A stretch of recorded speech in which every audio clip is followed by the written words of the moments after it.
Well, good afternoon, everyone. Thank you to those of you joining us at Nicollet Tower here in Sisseton, and thank you to all of those of you who are joining us virtually online from all around the state. We're so excited to be here in Sisseton. It was a really couldn't ask for a better drive up today than we had, and just such a wonderful day and such a wonderful location for these events this afternoon.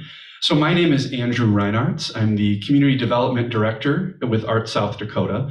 We have my teammates, Sarah Larson and Jim Spears here with us today, and then Sherry Cosell, our West Coast employee who is over in Lead, South Dakota, is with us watching and making sure that all the technology is coming through to the audience online okay. So we wish you were here, Sherry. It's so good that you can at least be with us virtually.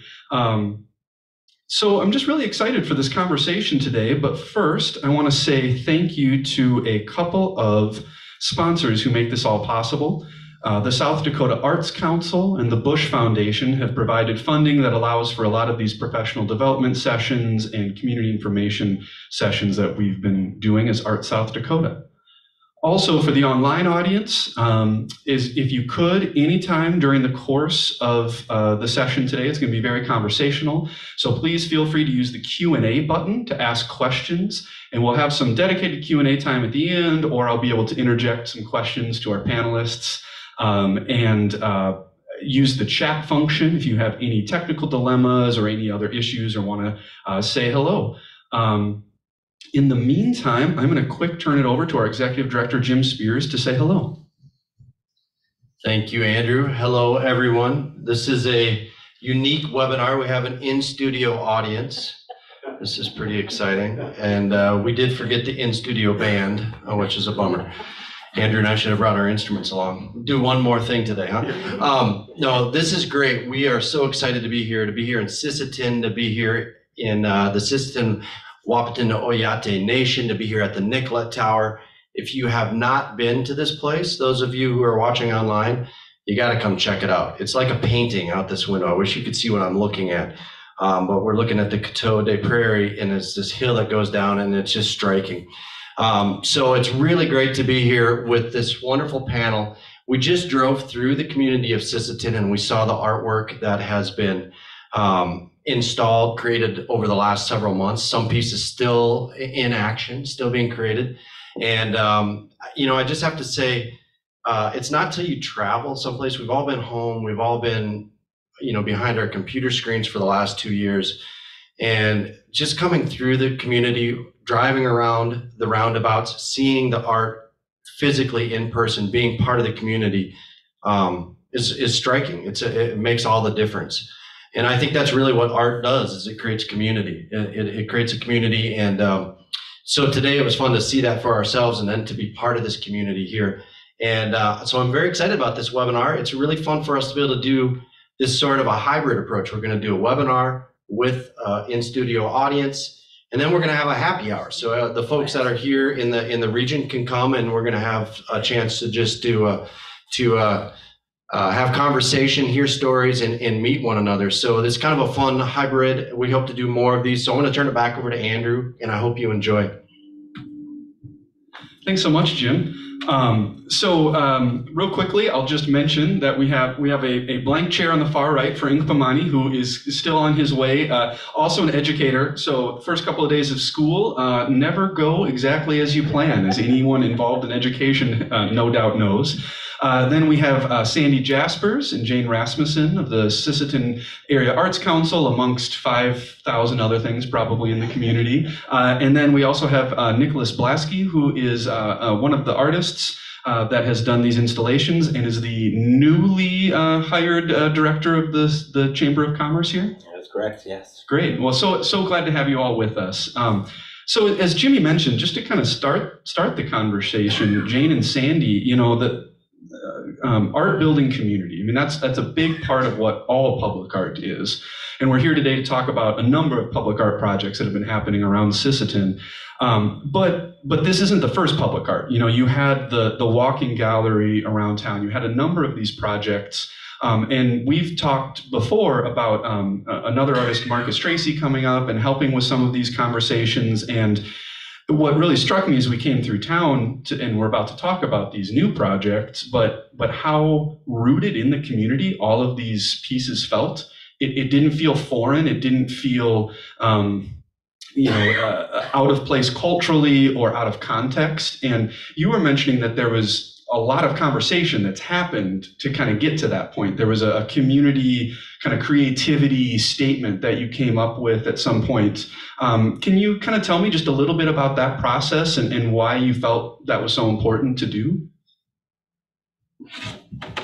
Well, we've had the pleasure of working with Marcus Tracy, who's a restaurant artist with the South Dakota Arts Council, on some community projects. And when we believe we have a really unique community here, we're really proud of it. And we felt like as we started adding public art, that we wanted that art to reflect who we were as a community. So in each of the projects that we've worked on, we've arranged to have a public meeting first and really encouraged people to come and share their ideas. So particularly with the Roundabouts, with this art project, we felt like we want to hear from people going into this. So we had a gathering at a local restaurant in the evening. We had a good turnout of people. And instead of really talking about what should the art look like, because a lot of that has to be the artist's conception, we just talked about the community in the area and asked people what was important to them about this area. And we gathered lots of ideas, and from that we developed a community identity statement that was, in the second paragraph probably of the call to artists. And I'm sure we'll continue to use that as we proceed with public art. And I think the response was that from people that, like you said, things feel like they belong here. But again, it was totally in the artist's domain to figure out what that meant to them artistically. Yeah, well, I really like that. As a musician, there's an old joke almost of composers who have said that the most frightening thing is a blank page. I think that a lot of visual artists can feel that way too, just not knowing, okay, so what is this piece trying to tell me? What am I trying to say through this work? And then having that as a touchstone, having that community identity statement so that okay, the goal is to express what this community is trying to express and the feel of being here and of the many lives that are lived in this area. I think that's really, I imagine it would be very helpful to have this framework for the artist as well as then for you all creating the calls for art, helping to, did it also help guide the process as you were going through the calls for art to select the pieces to kind of say, hey, these fit better or worse? Or did you do such a good job in the call for art that you just got so many great responses? What do you think? There were a lot of great responses. We didn't do the selection because we're a very active board with the Sisseton Arts Council, and we have some wonderful artists on the Arts Council board, and they were interested in being part of the process, not as selecting, but as being the artists. And so we felt like we didn't want to have to select because we loved them all. And so another group was formed that actually did the selection, and they represented the community in the whole area. We had people that lived in town and people that lived on ranches, and we had people that had been artists and people that didn't know anything about art. We had people that kind of understood some engineering and people that anyway, they're the ones that reviewed them, but they did have that statement in front of them that as they were looking at those pieces, what would reflect that statement. And I think that helped with the whole process. So yeah, that's so exciting to know too that the community was involved in this whole process, creating the identity statement, being involved in the selection of the works. And it wasn't one person's taste or one board's kind of standard of what they really like. It was the whole community being represented throughout the process. So maybe now it's a good time to kind of jump in and welcome Inkpa, so good to see you. So maybe it's a good time to talk about this particular. So right now we're kind of talking about a constellation of projects that really started because there were some new roundabouts in the community. And we got a chance to drive around those. We kind of did a couple of circles to try to see everything from all angles, and then, you know, still escaped from the vortex. But it was so much more welcoming, and it was just such a better way to drive into town rather than just a berm, you know, to have something that felt so beautiful and so culturally relevant. But so we're talking about, you know, now 5 sculptures have come from this call for art. Originally there was just going to be these 2 roundabouts. So maybe now is a good time to just kind of talk a little bit of a history of the 2 roundabout pieces to start with, and maybe even just a tiny bit about what it was like. I mean, you had to work with the State Department of Transportation, you had to work with the city, the county, probably a little bit of everybody under the sun, and kind of talk a little bit about that. And then for the virtual audience, as we talk about some of these pieces, I'll be able to share some slides of the work so you can see what those look like. So maybe we'll start with kind of just how it started in the first kind of renderings that you got to work with. Okay, I had to go back in my mind because COVID has made time such a blur, and realize that this actually started like 3 years ago. And I think the impetus for it was that the Sisseton Arts Council was selected to be, by the Bush Foundation, to be part of something called a community creativity cohort. And it was looking at using arts and culture as community problem, in the sense of community problem solving. And there was some operating support that came with that. And the concept really was, it was just totally unrestricted. It was like, we believe that communities will know best how to use the funds that we are providing. And so this was a new kind of open thinking opportunity for our Arts Council. So I remember we got together that summer and we talked about things. And the topic that summer was that the Department of Transportation, there was going to be a redo of Highway 10 going through Sisseton, and that it was going to include roundabouts. And roundabouts are something that South Dakota communities were not very accustomed to, and change sometimes is hard. So, you know, we were seeing letters to the editor, and, you know, just a lot of conversation about whether or not we wanted to have roundabouts, which wasn't going to be our decision anyway because they were coming. And so the conversation was then, well, what might it look like if we looked at those spaces as being a place where we could, you know, make them fit our community and make them something beautiful and just claim that space. But it wasn't the Arts Council's space to claim. So it's like, how do we do this? And one thing that's wonderful about South Dakota is that that winter there was a State Arts Council meeting out in Pierre. And we were visiting with, Rebecca Cruz at the State Arts Council, and saying, well, we've got this idea.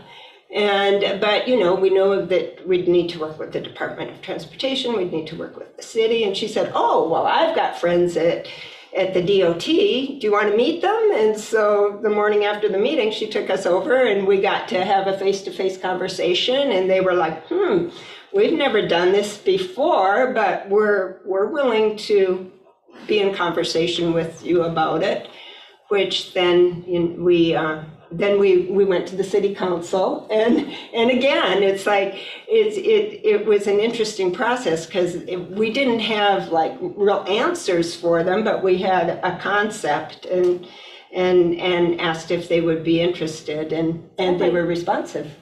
I might just make a comment there. I was thinking, you know, there were a lot of things even before then that have sort of been happening that sort of led up to it, and you mentioned other public art projects we had done in murals and in the walking gallery.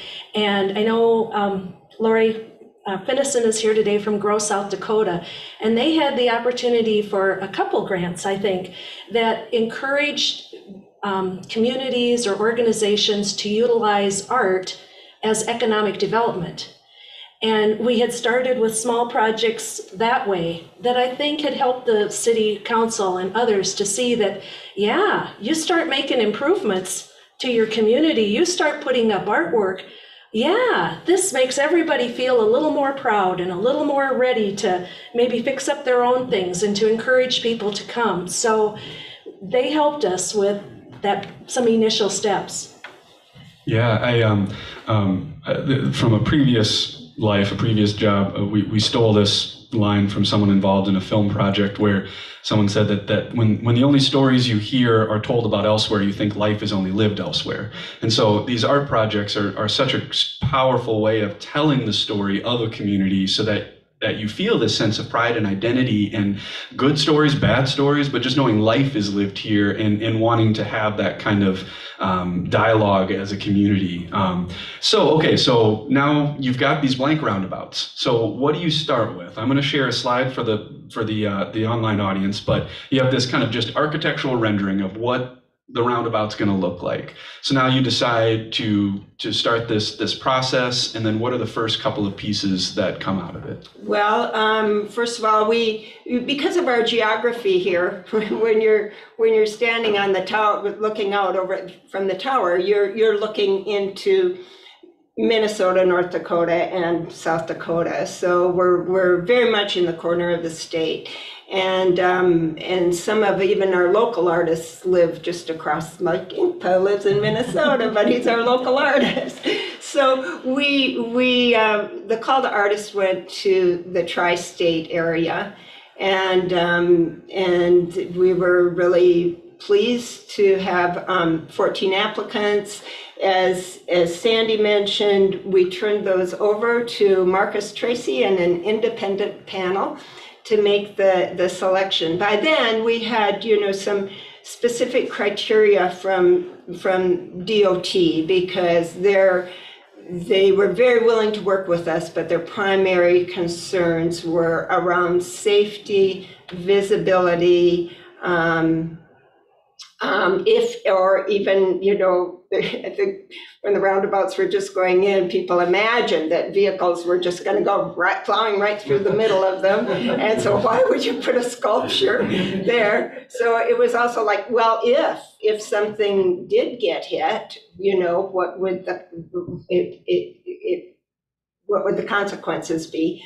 So there were some very unusual criteria when you were working with the Department of Transportation. And also they didn't want sculptures that would invite people to be crossing the highway to get too close to them. So if they had a lot of detail, or those were all interesting considerations for a roundabout. So the panel made a selection. Two pieces were selected, and then the interesting thing that I was just remembering was that we then could not announce that because the panel made a selection, but from there it had to go to the city engineer to be approved, and from there it went to the Department of Transportation to be approved.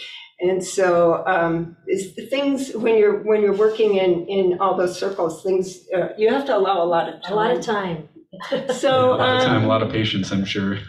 But we could certainly talk about the two. The first one that went in, the other interesting thing was that once the artists were informed, it was just when COVID came into our world, and they were scrambling to get materials. It was really got complicated for them to get what they needed. But Cloud Horse is the piece that is in the East Roundabout that was created by an artist of Irish background who is now located in St. Paul. And Cloud Horse it's kind of ethereal. It's to represent a group of wild horses but it's bronze and the heads are blue. And so it's kind of got this cloud-like feel to it too. Like, are they horses? Are they cloud formations? And so in the artist's mind, it was looking at the coteau, the hills, and imagining these horses running across the hills, but also looking at the sky and thinking that you could see that in the clouds as well. So that was his concept. And then the other one that you may be seeing is I'll let Sandy talk about. The second one was Pathway Parabola by Greg Mueller from Lutzen, Minnesota. And we all had to, I was never very good at geometry, so the word kind of went over my head, but it's drawn from nature's geometry. He talked about the structures that are found in tree root, trunk, and branches, as well as when you look at it, maybe your first impression is that it sort of reminds you of a teepee. And that was part of his plan as well. There's 2 panels that come together, and each panel has cutouts. It's made of metal, and there's pieces that are cut out. One side, it's fish. The little designs are fish. And the other side is leaves.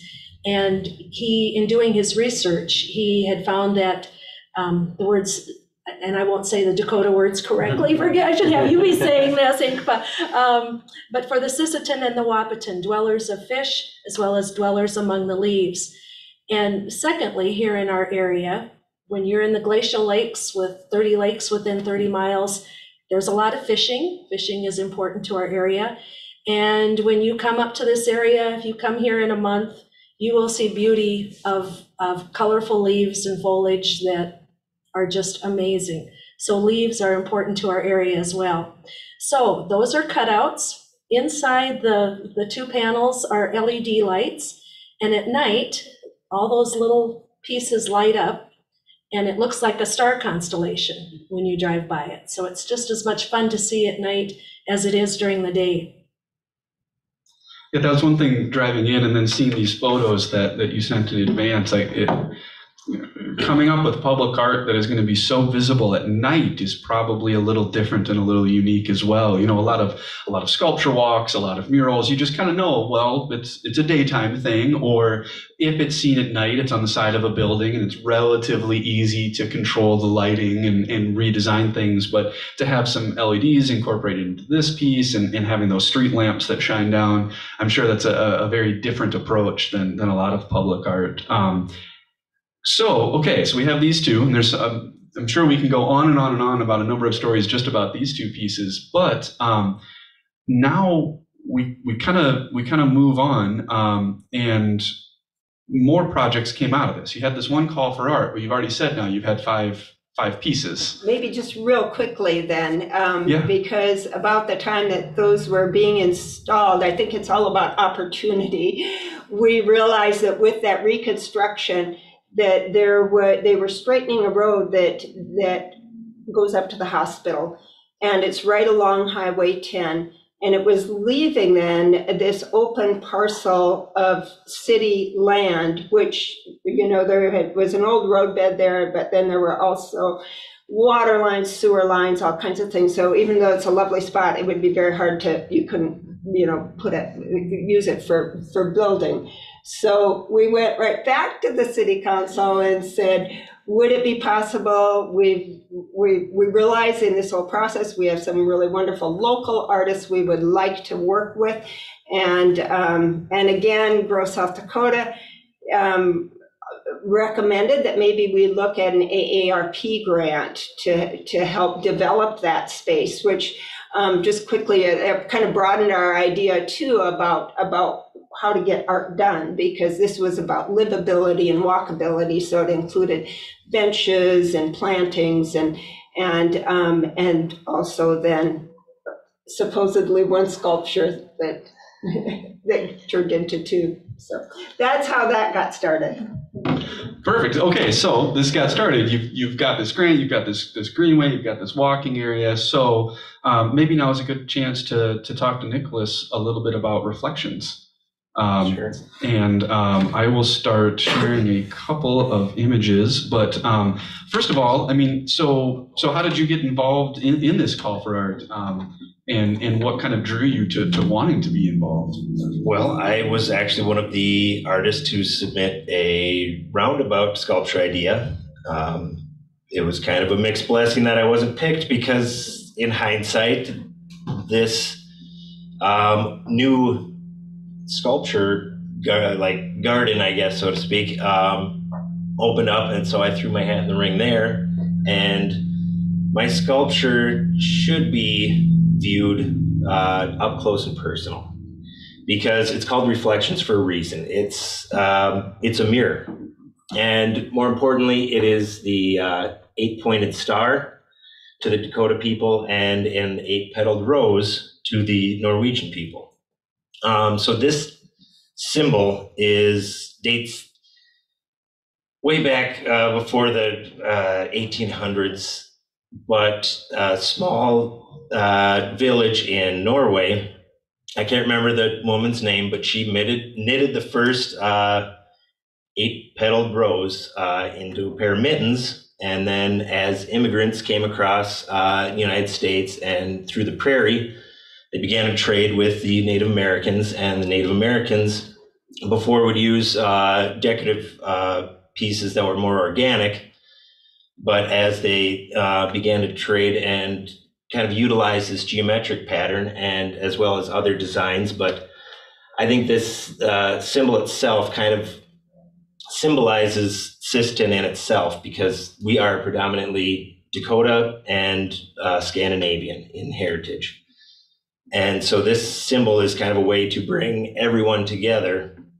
And by having the finish of the sculpture a reflection, it literally is a reflection of the community. So I want you to be an active participant in this sculpture. So get right up next to it and just kind of view yourself as a piece of this artwork. So showing some photos here to the online audience, but from the photos we were sent, it looks like there's the cement was laid. Then I see an awful lot of winter and installation. Yes. So what happened there? Well, Land of infinite yes, it must be Northeast South Dakota because it was planned for, I believe, early October, and it was sun was shining earlier in that week. I think we were 50s or 60s, and then the night before we got a foot of snow. So yes, that was threw a little wrench in the system, but we had volunteers from out the community helping out with bobcats, and they had all the equipment and shovels, and with the help of everyone, it got done.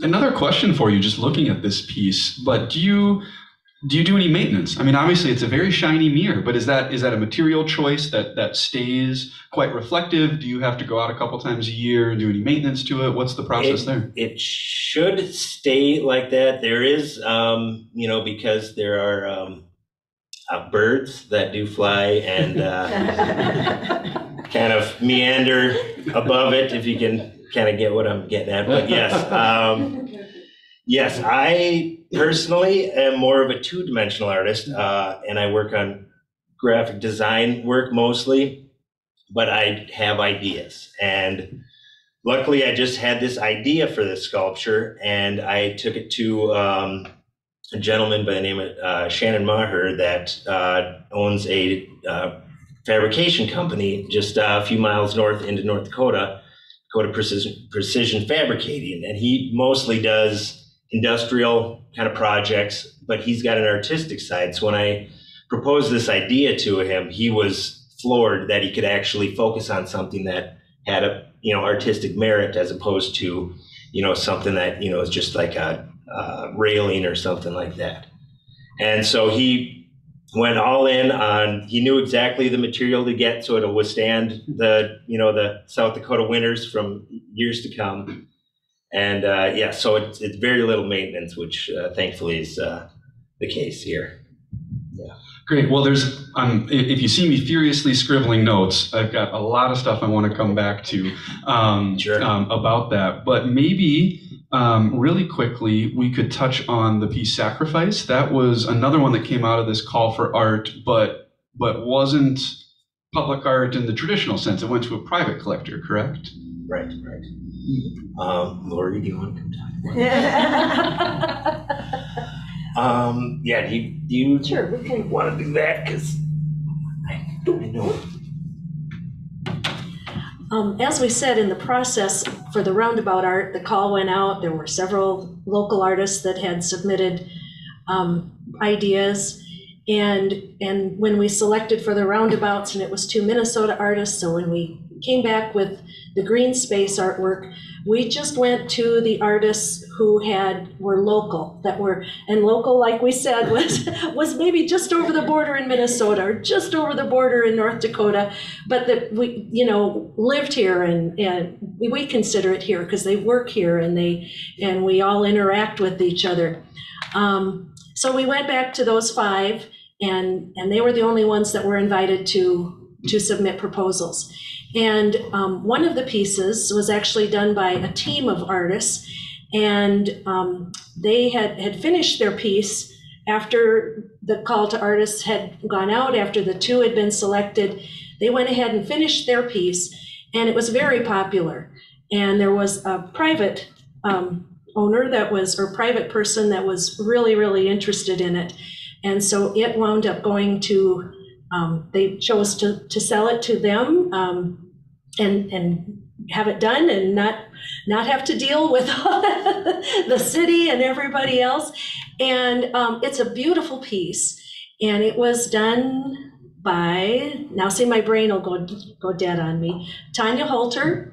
And she was our local high school art teacher. And then 2 welders, Steve Finnison and Shane Broughton. And the 3 of them worked as a team, and it's a beautiful piece. And it is located, and we sort of call this an art square. If you come up the interstate and you get off on the Peaver exit and go west, where you turn to go north into Agency Village, it's kind of at that corner. For a lot of the people that have cabins on Pickerel Lake that come from Sioux Falls, they often turn on that exit and head to Pickerel Lake and get to see it every time they go by. It's out in a beautiful field, and it's in its natural element. Yeah, it's a beautiful piece. So we're also very proud of that. So it might not have been an Arts Council placement, but we're very proud of the work they've done and everything. I think that's one thing that we'll probably touch on again towards the end, but that opportunity that you talk about, setting the stage, getting things in place so that when there's an opportunity, you can jump and you can take it. And then also that your goal wasn't, let's do these as Sisseton Area Arts Council projects necessarily. I mean, probably in some ways you would have been just as happy to not be involved if you didn't have to be with Department of Transportation and some of these other groups, but it's about creating the environment in which these projects can continue. And you're more than happy that this created another, even if it was a private installation, that's just as valuable of a goal as anything else, to have these kind of echoes and unforeseen consequences in a really good way. Mm-hmm. Well, maybe before we come around to some Q&A from the in-person audience and the online audience and a few other things, I think it might be a good time to talk about the in-progress sculpture with Inkpa. I will, just as we're passing the microphone over, and we can show this to the in-person audience in a little while, but we have about 40 seconds of some drone footage that Jane, I believe your nephew originally took. So I will quickly play a little bit of that so you can kind of see as we're getting the microphone passed over. Okay, I was just going to say, I had explained about offering the next project to the 5 that had local artists, and so Sacrifice had already been sold to someone else. The other 2 applicants chose not to submit something. And Nicholas and Inkpa both submitted amazing pieces. They were different than what they had originally submitted for the Roundabout things. And we just looked at them and we said, okay, the one has to be done by October 30th to meet the deadline for this grant. But can we maybe let's roll the dice and hopefully we'll find enough money by next year to make the second one, because we really like them. And Inkpa will talk about his piece. There was an element in his piece that involved a hands-on piece, which when we were still in the middle of COVID, we didn't know that fall was the best time to do hands-on work. So it worked out well. Inkpa. So hello, my name is Inkba Mani. I live in Wheaton, Minnesota, but I teach at Danushkashka Tribal School. I'm a U.S. history, world history, geography teacher, but I'm also an artist. So yeah, originally I had gotten involved with the Sisseton Arts Council by submitting to the Roundabout. Didn't get picked, but I think that was like a happy blessing. And yeah, so then afterwards they asked me if I'd submit something to put in that green space, and my mind straight went to, well, it's a bigger space, so let's fill it up. If I'm going to put something down, I want to kind of make it, something that people can remember, not only by visually seeing it, but also making an experience that people will remember. That I think that's really important for public artwork, is the experience, the memories that people carry, especially since it's such a public area of town. I mean, I would consider it almost the center of town, with the Dakota hospital behind us, overlooking Main Street or Veterans Avenue, and then Highway 10. It's just like, wow, that's a really great location. But the general concept of my sculpture, first I should be for that. We were kind of going back and forth on, do we make it out of stone? Do we make it out of concrete? What do we make this out of? Because I want, it's 56 feet long. It's a pretty large sculpture.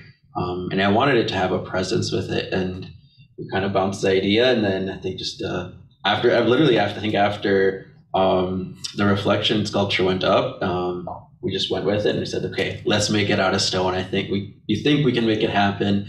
And we worked with the fabricators at the stone fabricators, and they said, yeah, we'll give you a discount. We like the idea.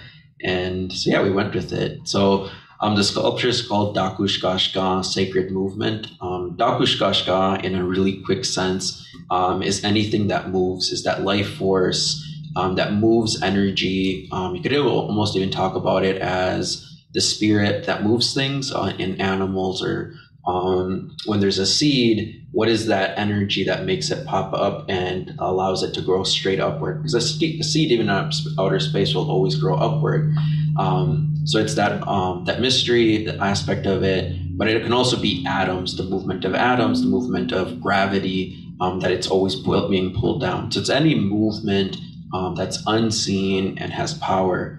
And to me, when I was thinking of what has power, goes unseen, I thought of my grandmothers and the women in this community who have done a lot, but maybe haven't been publicly acknowledged, or they're just grassroots people that they weren't doing it for publicity or to be in the newspaper. They were just doing it because of the love of their community.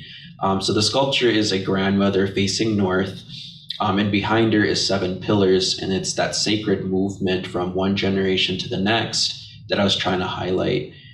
So a grandmother that had done a lot in her life, and had all of these values that she's bringing forth, but she was also thinking about the 7 generations that were going to be coming, and the legacy that she would want to leave.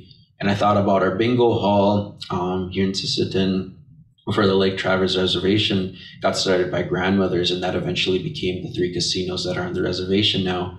And then I also thought about the IHS, or the Indian Health Services. Again, it was a group of grandmothers that seen a disparity or a need in the community and said, well, let's get something started. And they went after that by the government and the Bureau of Indian Affairs. And then also, in my personal connection as well, is my grandmother, Pat Gail Eagle, had started Danushkashka Tribal School back in the 80s. And oddly enough, you guys had sold them the first school bus. So I didn't know that until the sculpture went up. It was, I think, a 1972 Chevy Nova. but all of those connections that I had, even just with my mom and the things that she has done, my mom has a cool distinction of being the youngest foster care parent in Minnesota history. So I had this really great network of women who were activists, were social movers and shakers to make something happen in the community for the betterment of whoever is coming next, whether it's their kids or those generations, those unseen generations that were coming. So those pillars, the 7 pillars, kind of symbolize that movement and an importance of community. And the first one the first pillar behind the woman is the handprints of the community. So the idea is that we are still here, we are a contemporary people, and we can't escape that. Oftentimes Native people are placed in the past, or there's little caveats added to it.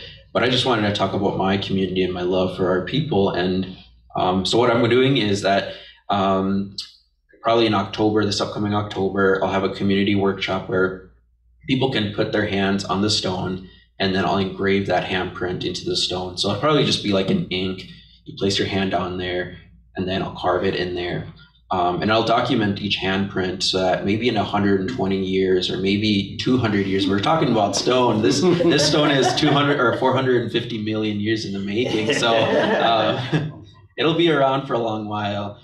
So that way, maybe somebody, thinking about generations to come, maybe one of your great grandkids or great great grandkids will touch your hand and to say, yeah, they were thinking about me 120 years ago, because that's what I think about. My ancestors, they must have been thinking about me to move around into different locations and to pass on oral knowledge.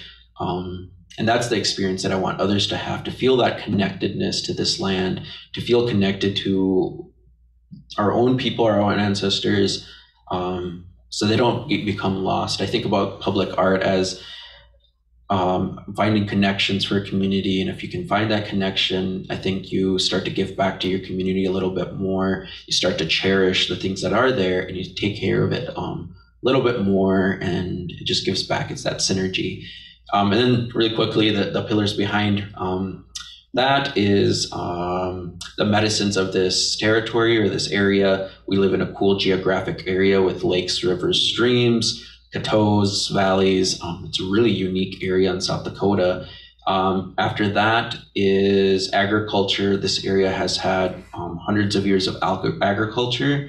A couple years ago, or more than a couple years, I guess now, there's a clay pot that was found on the side of the coteau, and inside of it was beans, ancient beans. So they said they were over 400 years old. And again, somebody back then was thinking of us today, and they wanted to preserve their seeds. So somebody took those seeds out of the ground, they found it in a clay pot, they planted it in the ground, and they grew. So that shows that agriculture in this region is, a lot older than we think of. Another cool story I like to say is that when Dakota farmers first started farming this area, they were able to produce twice the bushel here than the rest of the United States. That's a pretty cool accomplishment. So then the one after that is the wildlife. Again, we live in a cool cultural corridor and geographical corridor.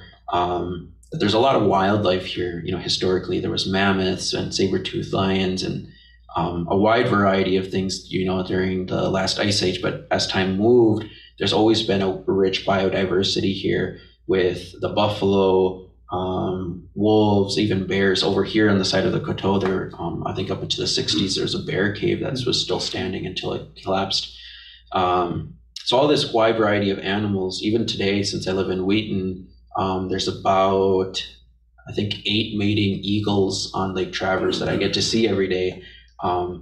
So it's noticing those small details that I wanted to share with, with the community as well. And then after that was the water life. Like we said, 30 lakes and 30 miles. That's a pretty cool slogan. But that water life is so important. In Dakota, there's a saying, Mini Wachoni, water is life. And with that, there comes a lot of cool things. And so thinking about the lizards, the fish, all the things that are underwater that aren't always seen, but really have a big importance culturally, and just things that we appreciate here. And then after that is contemporary symbols of the community. Again, we live in a contemporary time frame and we can't escape that. And I wanted to talk about the experience that people have today. And one of the things I like to say is if you don't have Wi-Fi, you know pretty quickly. If you don't have cell service or your phone doesn't work, these are things that our experience of today we notice. And I also wanted to just like mention for the future generations, you know, we live in an interesting time frame where there's people in this community who still remember growing up when they're little with no running water and no electricity. And people remember when the first TV, you know, arrived to the Sisseton area, everybody would gather. The first barn that had like electricity. Those are the experiences that really I think people cherish. And now we're entering into a new phase of the first time people had Wi-Fi, the first cell phones. You know, we're still into this cool time frame where people remember without, and then now we're at a point where almost anything can have Wi-Fi. Our light bulbs can have Wi-Fi. Why do we need, you know, but you know, in 120 years, people are going to ask, how did they go from nothing to full blown everything? And I think that's a thing that I want to preserve within the sculptures, those ideas, and just sharing these different facets that the community has. And just the richness of it. But I'll stop there. I could really talk an hour about it. When you're sculpting alone, you have a lot of time to think. And as the people saw in the short video, I mean, you're sculpting, and it's so funny. I think a lot of us have an image in our head of this delicate, a tiny chisel, and you're tapping like a tuning fork, and instead you're out there with industrial sized saws just going to town. And the other question I wanted to ask you was from hearing some of the stories about the installation. I know it was a little delayed, and you said it was millions of years in the making for the rock, but then it was a couple more months to get it delivered. Because what was it that the quarry was doing a big project for NASA? So the stone fabricators that I use, or where the stone comes from, is from Mankato, Minnesota. It's called Kasota Stone Fabricators, and they're pretty cool people. I mean, like I said, they gave us a discount. They gave us a discount really on the big project. I think the whole stone was about $11,000 to get it cut at the angle onto the top and get it delivered out here. And so then they were again, COVID delayed a lot of things, and one of the delays was they weren't able to have a full staff in their factory. So they had another order from NASA, and I think it was in Tennessee. I think it was Tennessee or Georgia, and they upped their order, so I backed up mine. And you know, and cutting stone isn't easy. It isn't fast. It's a pretty slow process, so that kind of delayed it. Initially, I wanted to start at the beginning of June, but the stone arrived at the end of July. But we're just making just, you know, the best out of it, and I really just appreciate when it did arrive. Just the seeing how big it was in your mind. You know, you think 10 feet, yeah, that's big. But until you're standing next to it, and a 20-ton crane can hardly lift it up, and you're having troubles, you're like, oh my gosh, this is a big project. This is setting a precedent for the area. And yeah, like I said, the stone is 450 million years old, and it's from a time when, you know, this area was all a giant ocean. So it's kind of cool, you know, just working with the stone. You know, I like to think that maybe it's been waiting for this opportunity to come into this area and being transformed. So we have a few minutes. We'll take some questions from the audience in just a moment, and then also anyone in the audience, please stay for the Arts Happy Hour that will be happening after, and I'm sure all of us would be happy to continue the conversation. But a couple of questions and a couple of things that I wanted to highlight. One, I wanted to go back. I really like this point of community crossing borders. You know, you talk so much about how, yes, we're in South Dakota, but your community is in Minnesota. Your community is in North Dakota. You know, the Native Nations communities are spread throughout the area, and it's not about these artificial borders placed. It's about what you call home and who is home with you. And I really just appreciate the fact that you were able to really bring in this wide net for all of these projects. Some of that is practical, you know, unfortunately, the way a lot of foundations work. You can only do work in certain states or certain counties or certain areas. But I think that's a really important thing because we're so quick to have an in-group, we're so quick to have artificial dividing lines. And this is one good example of, hey, whoever is here and whoever's working together to make this a better place, this is our community. And I think border towns often have that feel a lot more than other places. And you're kind of a border town in a lot of ways. And so I just wanted to highlight and say that I really appreciate that. Then, another thing I wanted to ask about was, well, maybe I'll quick ask. So, Inkpa, have you done a large-scale sculpture piece like this before? Not by myself. Yeah. So, so my experience with sculpting is, I first started in sculpting with the Lakes Region Arts Council. They had helped me get a grant where I worked with a master sculptor from Swan Lake or Fergus Falls, Minnesota, and I worked on 4 about 5 foot tall walnut sculptures that there was 4 walnut trees that were all over 100 years old that were donated to the Arts Council, and then an artist was selected, and then I was selected as well to be an apprentice. And then after that, I got another sculpting opportunity to work big again with the Plains Art Museum, and they had they offered me a scholarship to work with Dwayne Goodwin from Bemidji, Minnesota, and he's a master stone sculptor, and he taught me how to start stone sculpting, and then that led to an opportunity in the University of Minnesota Morris. And that's an 8 foot tall stone sculpture that came from Winona, Minnesota, the stone did at least. And he really taught me a lot about how to think of sculpting something that massive. And I guess my other source of somebody mentoring me would have been Amber Hansen from the University of South Dakota. Really got me started in thinking about community and community engaged arts. Not only do you just place something and parachute in and get to leave, that's a responsibility you have as an artist, that you have to think about the community that lives with it, because it's in their direct line of sight.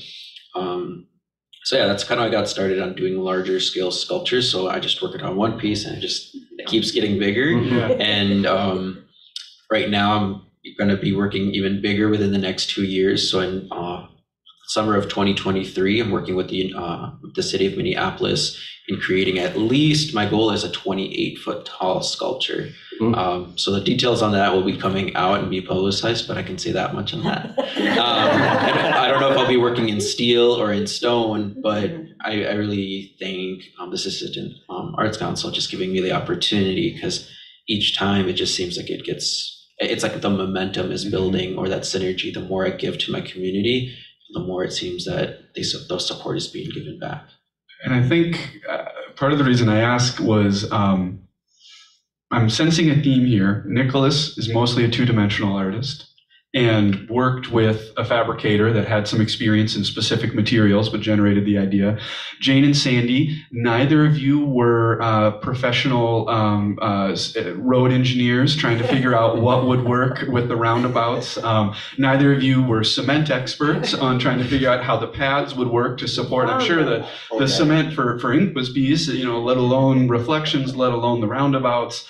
And so, part of what we kind of titled in this webinar was learning on the job, and both knowing where you need to trust someone that knows more than you, and where you just need to do it and figure it out as you go. You didn't wait until you had researched cement pads for 5 years to figure out the best way to do it, but you did have a trust transfer of working with people that were willing to listen back, though, because I'm sure that they might just come in and lay down a cement pad the way they normally do without thinking, well, wait a minute, these towers are very different than a traditional structure, or working in a roadway.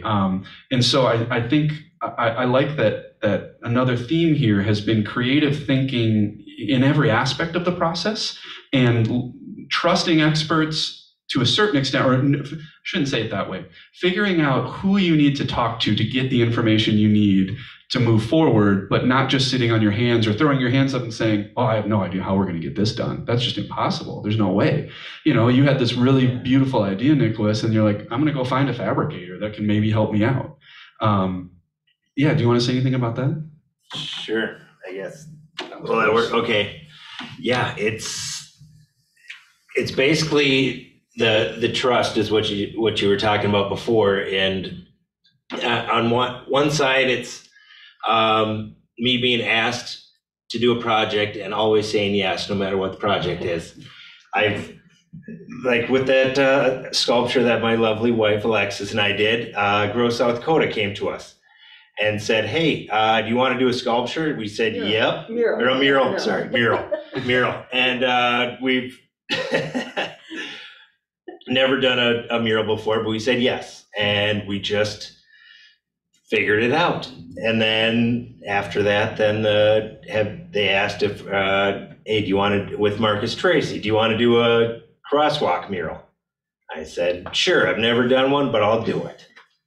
And these projects just, if you keep saying yes, you get the opportunity to do it. But the fact that they have faith in me makes me just want to do as much as I can and give back, and also being able to connect with, it's never just me doing the project, or just Alexis or just Inkpa. It's a huge group of everyone, the community, support of the community, the connections between the organizations, from different states even, and just the togetherness and support is the reason why these projects get made. That's what I say. Great, yeah, and I like, I can't remember the exact quote, so I'll paraphrase, but there was one author that wrote, if you don't see the community you want, well, go make that, and I think that's been the other theme here, is just, what do we want this community to look like? It's both a reflection of the community, but then it's also a way to transform the community at the same time, and kind of this iterative process of reflecting back and then growing and changing and reflecting back and growing and changing. And well, it's hard to believe, but it's already been the hour. So anyone here in the in-person audience, we'd love to continue to have the conversation, to have some more questions asked. But I just wanted to, out of respect for our online audience, say thank you so much for joining, and we will be shutting down the online broadcast. We wish you could all be here. I wish I could turn the camera around so you can see the beautiful view and the beautiful day, and we'll be continuing on with an arts happy hour right after this, so please feel free to stay. We'll have some snacks and some drinks, and we'll be able to be outside or indoors depending upon everyone's comfort, and it's just such a beautiful day. I don't see why not being outside. So thank you all so much for your time. Thank you so much. Any final words from anyone? Any parting words anyone would like to say?